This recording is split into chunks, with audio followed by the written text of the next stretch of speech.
You mean live with a bunch of women? No way. That was that. I went into a panic and said, who mean? Never. Even before I was baptized, I wanted to dedicate myself. I wanted to become a nun. But the life was too much fun. I was a scientist and I was doing research, and job itself was fun, and I was climbing mountain, so I went to mountain almost every week and going out with friends. Everything was too fun. So I waited decades. At first, to be honest, since I said I wasn't interested in religious life, when I was coming, I came with the idea of I'm going to go see if I will be okay, fit in with the group, and if not, I was a Christian, raised from childhood as a Christian. So for me, it's another Christian way of living. And if I don't fit with the group, I will come back home. So in fact, I came to the community with a shoulder bag. I had only my bag on my shoulder, but I didn't know anything, so I didn't have any assumption of what's going to be like, except that I'm going to continue living as a Christian. This archetype has always existed in every society in one way or another. And it is not identical with the priest, the liturgical figure. It is the way of the inner life. It is the way of prayer or mysticism. The society always, in one sense, marginalizes it, and in another sense, needs it. Eventually, I came to the point of saying that yes, I pray, but my prayer has to take me out into the world. I have to be doing something out in the world. One of the things that really attracted me to this order is that we live what we call a mixed life. Many religious orders are either primarily contemplative or primarily active with ministries out in the world. But we try to live a balanced, mixed life, which is true of any Christian. Anybody who is Christian will have a life of prayer and a life of service. And it's not always easy. First, we have our life of prayer. Second is hospitality. And our third major area that is our service. We all have some focus outside, and it's kind of like a cycle that we fill up with prayer, fill up the tank, and when it's full to overflowing, there's a deep desire to serve and to give back. Many of us go out and preach, do retreats and quiet days in parishes.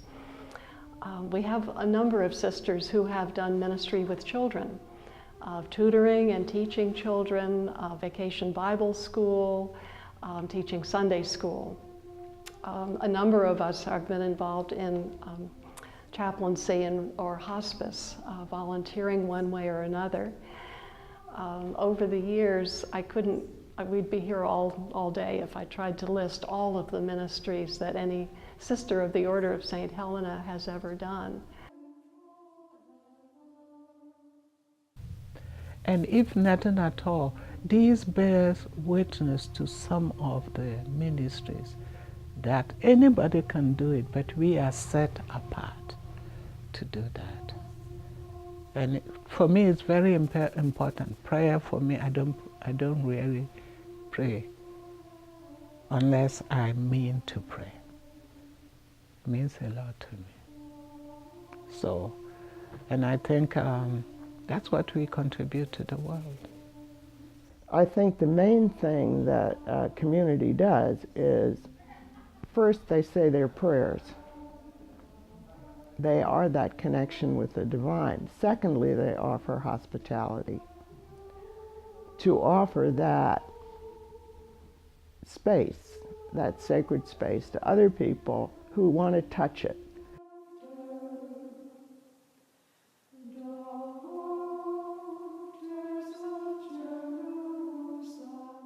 I think that people see me as a symbol, and that's a little uncomfortable for me to be seen as a symbol, because I see myself as a flesh and blood woman. But it's for most people it's a good symbol. It's a symbol of life and hope, and someone who believes in me, someone who I can talk to. It's very hard to find someone that you can really talk to. Most people don't have that. And when I appear at somebody's room, there I am, and gee, I can talk to this woman. I think as a sister, they see me as someone who's kind of unattached, which is true. I'm not looking to marry one of these good-looking guys in the hospital.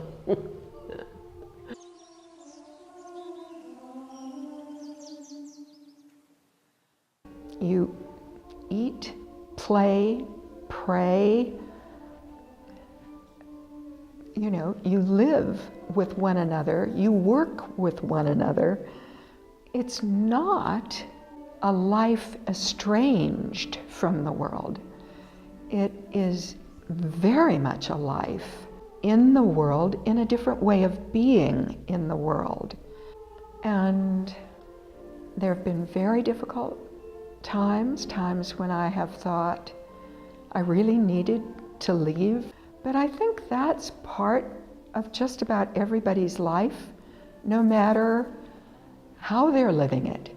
I think those times come to us, but it's been a wonderful 20 years since I was received as a postulant, and I have a great deal of joy.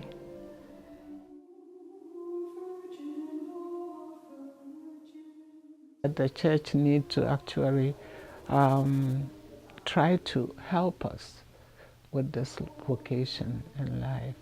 If the bigger world can make this a possibility for people who are growing up, the young people, to know that there is a life of this kind of commitment and dedication that they can actually live, maybe it will help. We've trained them to grow up and get money, earn money, but we haven't really trained up and structured them that they can also give their life back to God in a special way. And we happen to be a group of women who you can enter if you are a widow, or you've divorced and you don't want to get married again and your children are older. The cutting age is 50. There is opportunity for people who may have, lived a life and now they don't know even, what am I doing with the rest of my life? My husband died, I don't want to marry again, what am I doing? And they are walking around there, but they don't know they can have a second vocation. This community is a PhD course of love. We learn how to love and how to be loved.